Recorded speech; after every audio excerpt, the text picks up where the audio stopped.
पहली बार ऐसा हो रहा है कि जितना डिमांड है यूपीएससी को ना उतने स्टूडेंट मिल नहीं रहे। इंडस्ट्रियल रिलेशन को लेकर के गवर्नमेंट ऑफ इंडिया की क्या पॉलिसी, भारत सरकार ने किस प्रकार के नियम कानून बनाए जो हमारे और आपके जैसे लेबर्स को रेगुलेट करने के लिए होता है। ऑडिटिंग और कंप्यूटर का भी नॉलेज होता है। हाँ, बख्शी की किताब आप आर एस अग्रवाल पढ़िए, शर्मा जी की किताब अरिहंत वाली है, तो ये बुल्लू किताब मिल जाती है। इसी का भाई लाल किताब है। मैं तो नहीं कैसे बता दो, नोट्स बता दो, प्रोटीन, विटामिन, मिनरल्स, कार्बोहाइड्रेट, क्योंकि इनके नोट से सवाल लड़ जाते हैं और कंटेंट इनका अपेक्षाकृत अन्य लोगों से बेहतर। अगर आपको यूपीएससी का कोई एग्जाम निकालना है तो एनसीईआरटी पढ़ना पड़ेगा। हेलो एस्पायरेंट, कैसे हैं आप सभी? आज की बात चर्चा करते हैं। फिर आ गए तुम? देखिए, ये दिल्ली यूनिवर्सिटी के स्टूडेंट हैं, कह रहे हैं सर मेल आया ईपीएफओ का फॉर्म भरना है। अब ये मुझसे किताबें पूछ रहे हैं, कह रहे हैं सर ईपीएफओ का किताब लेने आया हूँ, आपको देखा मैं आ गया। तो आज की चर्चा हम इसी पर करते। आया था मैं किसी और काम के लिए, लेकिन इनका डिमांड है, पीछा ही नहीं छोड़ रहे हैं। जो बताएंगे पढ़ोगे ना? हाँ, तो अब ठीक है।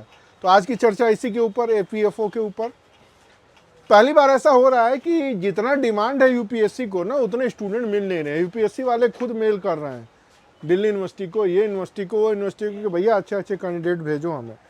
क्योंकि सब ये सोशल मीडिया वाले ना, रटंत लिखंत और घुटंत वाले जो आ गए हैं ना, इन्होंने सबका सब कबाड़ा कर दिया। कुछ कबाड़ा हमारे जैसे टीचरों ने भी किया है। यूट्यूब पर एनर्जी दे दे करके ये कट्टा वो बम पकड़ा, फलाना ठिकाना बकैती जो चालू है।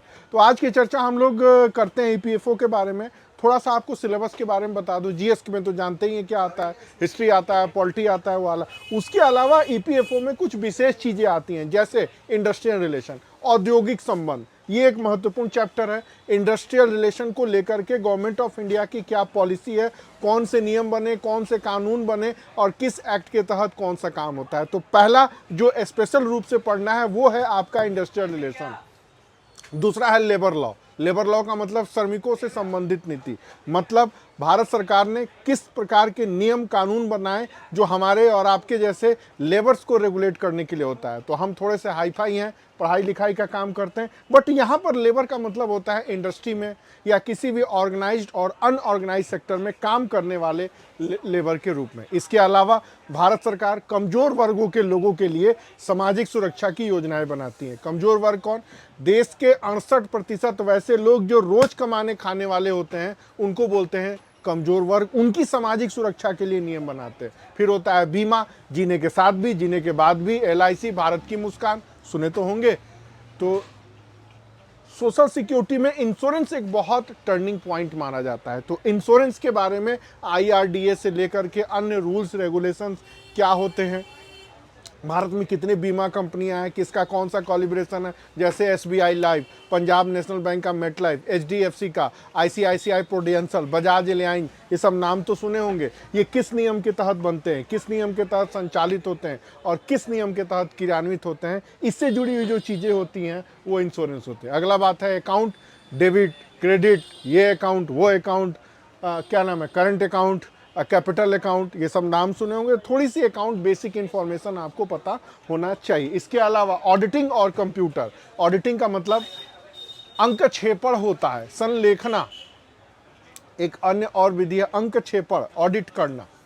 तो ऑडिटिंग और कंप्यूटर का भी नॉलेज होना चाहिए। तो ये कुछ चीज़ें हैं जो इसको स्पेशल बनाती हैं। तो अब बात करते हैं कि इस एग्ज़ाम के लिए आपको कौन सी बुक्स पढ़नी है, कौन सी बुक्स अच्छी है ताकि आप गुमराह और भटकाव से बचे, टू द पॉइंट चीज़ों को पढ़े। तो मैं जैसे हमेशा कहता हूँ, किसी भी एग्जामिनेशन के लिए सबसे पहला रिक्वायरमेंट होता है सिलेबस को जाने, सिलेबस को समझे। तो दर्जनों किताबें हैं, उसमें ये एस चंद वाली की किताब थोड़ी सी अच्छी है। अच्छी का मतलब टू द पॉइंट। भारत के कुछ चालू प्रकाशनों में से हैं जो हर एग्जाम में कंटेंट निकालते हैं। नाम सुने होंगे, प्रतियोगिता दर्पण उपकार प्रकाशन, धनकर प्रकाशन, उसके बाद अरिहंत प्रकाशन, उसी के बाद एस चांद। चांद में भी कई तरह के चांद है, सुल्तान चंद अलग है, दीवान चंद अलग है, सुमित चंद अलग है। तो एस चंद में ये माना जाता है, इनका मुहर ये है। तो ठीक है, ये किताब थोड़ी अच्छी है, अच्छा होता है इनका मैटर। दूसरा जो आपको पढ़ना है इस एग्जाम में, स्टैटिस्टिक या इकोनॉमिक्स से जुड़े हुए जो चीज़ें होती हैं स्टैटिकल फॉर्म वाले, वो गवर्नमेंट ऑफ इंडिया का कोई भी एग्जाम है वहाँ एनसीईआरटी प्रेफर करते हैं। एनसीईआरटी किताबें बहुत अच्छी हैं, ख़राब हैं, इसके बहुत से ऊपर है। अगर आपको यूपीएससी का कोई एग्जाम निकालना है तो एनसीईआरटी पढ़ना पड़ेगा। तो एक ये हो गया। फिर आता है अंग्रेजी, इंग्लिश को लेकर के। अब इंग्लिश की लेकर के बहुत सारी किताबें हैं, उसमें ये किताब थोड़ी अच्छी है, अरिहंत वाली की बख्शी है शायद, आई थिंक बख्शी है, हाँ बख्शी की किताब ठीक है, इतनी मोटी है। कई सारे कोचिंग वाले भी निकालते हैं अपनी अपनी अंग्रेजी, अंग्रेजी तो वही है ना, वही नाउन, वही प्रोनाउन, वही वर्ब, वही एडजेक्टिव, सारी चीज़ें रहेंगी।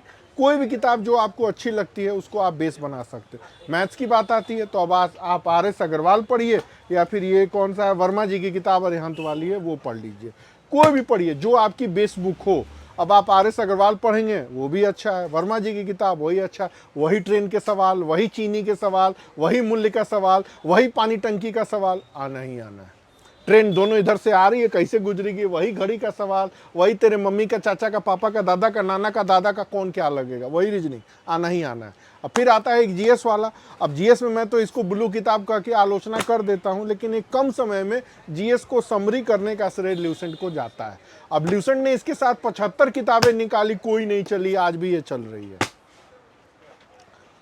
अब मैं मना करता हूं कि ये पढ़िए, तो आप भटकाव से बचेंगे, टू द पॉइंट चीज़ों को पढ़ें, उसके लिए आप पढ़ सकते हैं। अब एक और बात आती है कि करंट अफेयर्स की चीज़ें कैसी पढ़ें। अब बाजार में जाइए तो ये बुल्लू किताब मिल जाती है, इसी का भाई लाल किताब है, मैं तो नहीं कहता। ये किताब थोड़ी सी अच्छी है, क्रॉनिकल टाइप की पत्रिकाएं हर महीने आती हैं, तो 6 महीने का उठा ले, इसमें कंटेंट भी दिया और क्वेश्चन का भी दिया। और आप लोग मानते तो हैं नहीं, ये बुल्लू किताब भी पढ़ लेते हैं, इसी का भाई लाल किताब भी पढ़ लेते हैं, लेकिन मैं क्या करूँ, ठीक है कुछ कुछ पॉइंट वाले मैटर दिए, बट UPSC के क्वेश्चन का लेवल वन लाइनर नहीं होता, ये याद रखिएगा। ट्रम्प साहब आ रहे हैं, क्या क्या डील हुई, सॉरी पुतिन साहब आ रहे हैं, क्या क्या डील हुई, इंडो रशिया से सवाल एक ही रहेगा, बट वो घुमा के फेंक देगा। IAS का पेपर उठा के देखिए, हवा नहीं लगता है। हवा क्यों नहीं लगता है? क्योंकि इस तरह के लोकल घटिया one liner to the point चीज़ों से प्रश्न नहीं आते, थोड़ा दिमाग लगाना पड़ता है। एक ही सवाल आएगा, डिफेंस से एक आएगा, अंतरिक्ष विज्ञान से एक आएगा, कल्चर से एक आएगा, फॉरेन पॉलिसी से एक आएगा, इन्वायरमेंट से एक आएगा, ग्लोबल वार्मिंग से एक आएगा। जो भी सवाल आएंगे थोड़े स्तरीय आते हैं।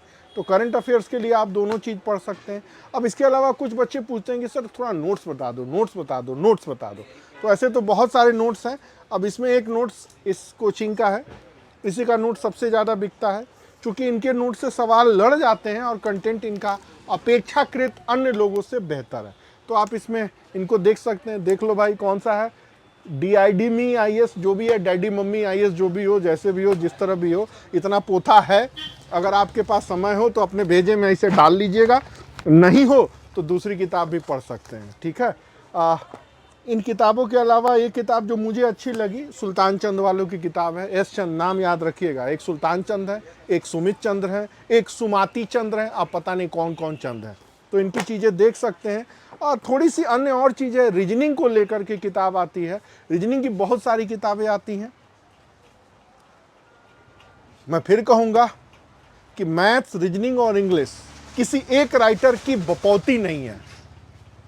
जैसे लक्ष्मीकांत बपौती है ना, इन्वायरमेंट बपौती है अग्रहरि की, हिस्ट्री बपौती है इस NCERT या स्पेक्ट्रम की, उसी तरह मैथ, रीजनिंग और इंग्लिश बपौती नहीं है। आपको जो किताबें अच्छी लगे आप वो पढ़िए, जिसमें आप सहज हों वो पढ़िए। आप S चंद की पढ़ लीजिए, आप RS अग्रवाल पढ़ लीजिए, या ये पब्लिकेशन की किताब बड़ी अच्छी है। अब आती है साइंस कैसे पढ़े, एक बड़ी समस्या है। NCERT पढ़ लें, फिर कोई पूछता है कि ये CBSE की किताब पढ़ लें, फिर कोई पूछता है कि सर इनका नोट्स पढ़ लें, फिर कोई पूछता है उनका कुछ नोट्स एकदम घटिया, 2 क्वालिटी के भी नहीं होते हैं।